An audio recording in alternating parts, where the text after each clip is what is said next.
बिस्मिल्लाहिर्रहमानिर्रहीम। MD news TV के साथ मैं आपका होस्ट राना दिलशाद। दुबई से तीफी भट्ट की गिरफ्तारी और फिर मुबैना तौर पर पुलिस मुकाबले में हलाकत के बाद सीनियर सहाफी मोहसिन बेग के इंकशाफात ने एक दफा फिर शहर लाहौर में तहलका मचा दिया। इसके पसे पर्दा क्या हकाइक है, मेरे साथ मौजूद है सीनियर सहाफी खुर्रम पाशा साहब। इनसे बात करते हैं। अस्सलाम वालेकुम भाई। जी वालेकुम सलाम। हाँ जी, मोहसिन बेग साहब ने जो इंकशाफात किए हैं वो आपकी बात बड़ी ज़बरदस्त है कि उन्होंने एक दफ़ा तहलका मचा। मोहसिन बेग साहब के हमेशा इस्टेब्लिशमेंट के साथ बड़े अच्छे तल्लुकात रहे हैं और बड़े बाखबर रहते हैं, और चूँकि अब तो वो ख़ुद इन चीज़ों का इतराफ़ भी कर रहे हैं, वो मान भी रहे हैं, और मैं ये समझता हूँ कि ये बड़ी दलेरी का मुजाहरा किया उन्होंने, क्योंकि एक ऐसे मौका पर कि जिस वक्त तीफी भट्ट इस दुनिया से चले गए तो मैंने देखा कि बहुत सारे लोग हैं उन्होंने खामोशी इख्तियार कर ली, जिनकी उनकी ज़िंदगी में उनके साथ बड़ी अच्छी दोस्ती हुआ करती थी या उनका एक साथ हुआ करता था। उनमें कई ऐसे लोग हैं जिन्होंने बिल्कुल ही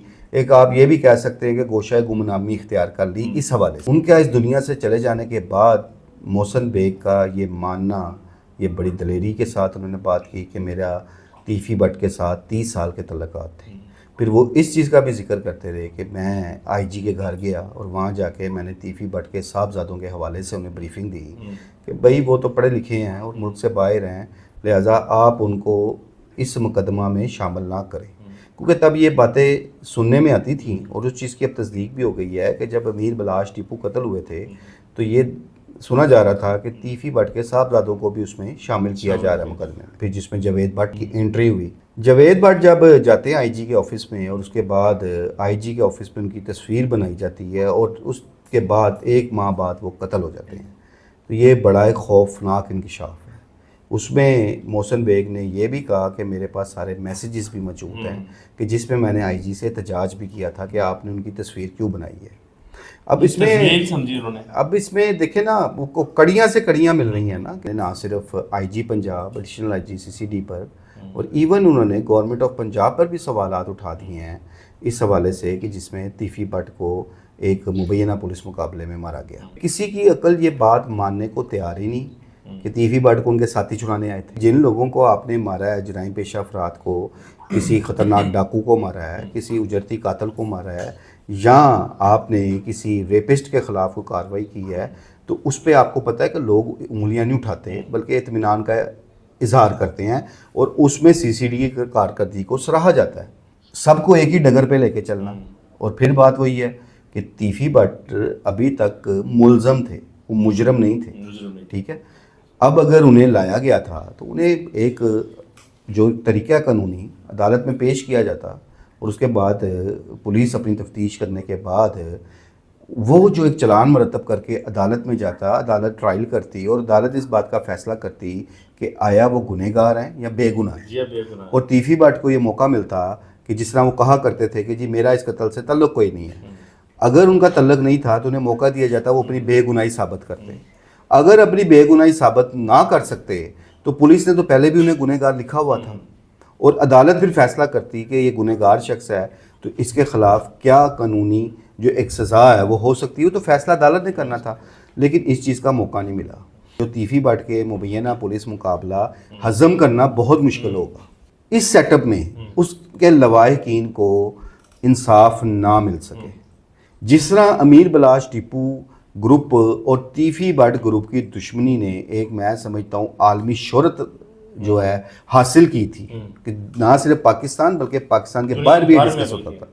इसी तरह तीफी भट्ट का मुबैना पुलिस मुकाबले में मारा जाना इस वक्त आप समझे कि इंटरनेशनल शोहरत हासिल कर गया है, और इंटरपोल में उसका जो विंग है CCF, उसमें इस चीज़ को बड़ी संजीदगी से देखा जा रहा है।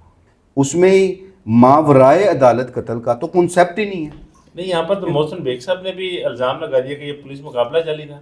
जी बिल्कुल, सब कह रहे हैं यार, इसमें खाली ये इल्ज़ाम नहीं है, ये हकीकत है। ये तो हकीकत है कि उन्हें एक मुबैना पुलिस मुकाबले में मारा गया। ये चीज़ें तो ढकी छुपी नहीं रही। अब अगर इंटरपोल इस चीज़ का संजीदगी से जिस तरह नोटिस लिया हुआ है और इस पर कोई एक्शन लेती है तो आने वाले वक्त में ये पाकिस्तानी हकाम के लिए मुश्किलात पैदा होंगी, क्योंकि ऐसे हालात में कि जबकि इंटरपोल के ज़रिए लाए जाने वाले दर्जनों अफराद को मुबैना पुलिस मुकाबलों में मारा गया, तो उन सारों की जो तफसीलात इंटरपोल के पास हैं तो वो सारे पुलिस मुकाबले और सब की कहानी एक ही है, साथी छुड़ाने आए थे, तो इन चीज़ों को तो वो मजाक ही समझेंगे ना कि ये कोई हकीकत तो नहीं है। और मावरा अदालत कत्ल दुनिया भर में मयूब समझा जाता है।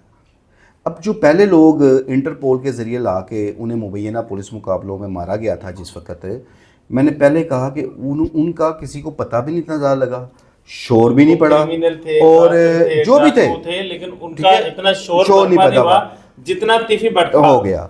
तो अब गो के वो उनके लवाकिन अभी तक तो एक तरह से खामोशी नज़र आ रही है कि वो क्या एक्शन कर रहे हैं, लाइन ऑफ एक्शन उन्होंने इख्तियार की है, वो किस सतह पर जाके इस पुलिस मुकाबले के हवाले से अपनी सुनवाई के लिए दरख्वास्तें देंगे इंसाफ के लिए, वो तो अभी फ़िलहाल प्रैक्टिकली कोई चीज़ नज़र नहीं आ रही, एक खामोशी है। मोहसिन बेग साहब ने ये बात कर दी है कि अब वो इंटरपोल को इस हवाले से तहरीरी तौर पर आगाह कर रहे हैं और कार्रवाई के लिए लिख रहे हैं, तो ये कोई मामूली बात नहीं है।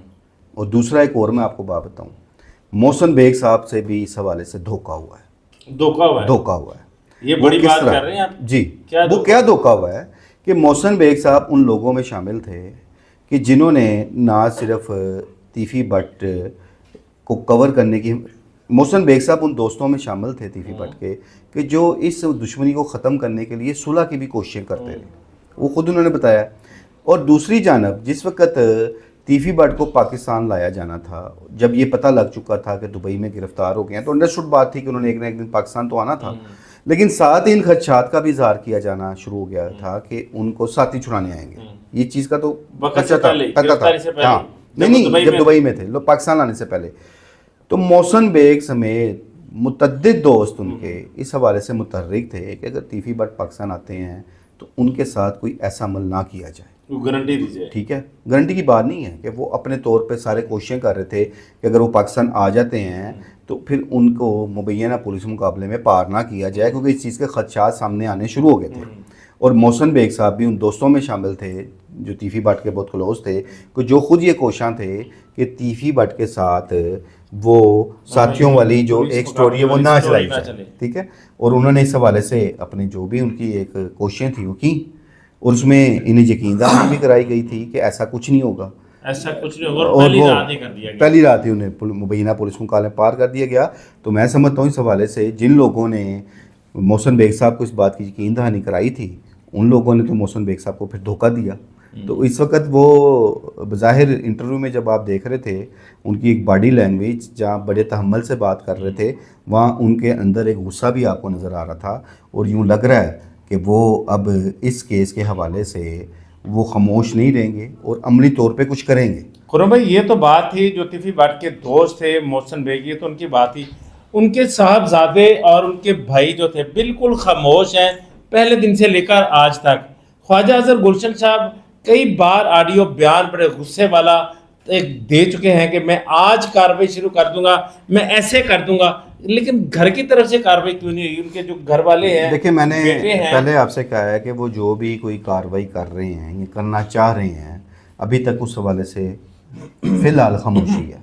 अब वो जाहिर है उन्होंने जो भी उनका जो भी कानूनी हक बनता है वो इस्तेमाल करेंगे, लेकिन जो हालात हैं इन हालात में मुझे ये नज़र नहीं आ रहा कि तीफी भट्ट के मुबैना पुलिस मुकाबले के हवाले से उनकी फैमिली को फौरी को रिलीफ मिल सके। कोई एक्शन लिया जाना है तो वो इंटरपोल की तरफ से लिया जाना है। तीफी भट्ट जाहिर है दुनिया से चले गए, उन्होंने वापस तो नहीं आना, लेकिन तीफी भट्ट का मुबैना पुलिस मुकाबला मैं समझता हूँ आने वाले दिनों में कई लोगों का भला भी कर जाएगा। वो इस तरह कि अब अगर ये चीज़ चल पड़ी है, इंटरपोल इसकी इन्वेस्टिगेशन में चली जाती है, तमाम हक़ाइक़ उसके पास चले जाते हैं, तो मुस्तकबिल में इंटरपोल किसी मुल्ज़म को पाकिस्तानी काम के हवाले नहीं करेगी। यानी कि आपका कहना है कि उनकी फैमिली फ़िलहाल खामोश है, वो कोई कार्रवाई नहीं करेगी? नहीं, मैं ये नहीं कह रहा कार्रवाई नहीं करेंगे, वो तो ख्वाजा अजहर गुलशन ने बरमला कह दिया है, और वो ख्वाजा अजहर गुलशन बैक स्टेप नहीं होंगे, वो तो करेंगे। लेकिन अभी तक खामोशी ये नज़र आ रही है कि अमली तौर पे ऐसा अभी तक कुछ नज़र नहीं आया कि उन्होंने इस हवाले से कोई अदलिया का दरवाज़ा खटकाया है या आला हकाम को कोई दरख्वास्त दी है, कोई ऐसा प्रोसीजर अभी तक नज़र नहीं आया। उनकी अभी तक कार्रवाई ना करने की वजह से जो उनके चाहने वाले हैं, तीफी भट्ट के जो फ़ैन हैं, जो उनके दोस्त हैं बाद में, उनमें खासी मायूसी पाई जाती है। आप मुझे बताइएगा खुर्रम भाई कि जो गोगी भट्ट हैं इनके बारे में मुख्तलिफ किस्म की कियास राइयाँ हैं। कुछ एक तो बात मैं करूँगा नहीं कि जी उन्होंने मुखबरी की है तो आज मैं बिल्कुल नहीं करूँगा। क्या इस वक्त गोगी भट्ट जो हैं वो किसी के पास अमानतन हैं, कोई गारंटी के तौर पर बैठे हैं कि ये अभी कार्रवाई नहीं करेंगे? देखिए, इस हवाले से कोई भी तस्दीक नहीं कर सका।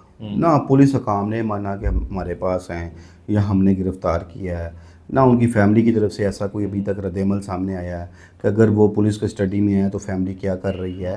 तो अभी तक मैं तो ये कह रहा हूँ कि वो पुरअसरार लापता हैं। यहाँ आप कह लें कि वो पहले की तरह जो है एक खामोशी से रोपोशी इख्तियार करके बैठ गए हैं। लेकिन इन बातों का हकीकत से अभी तक कोई तल्लुक़ नहीं।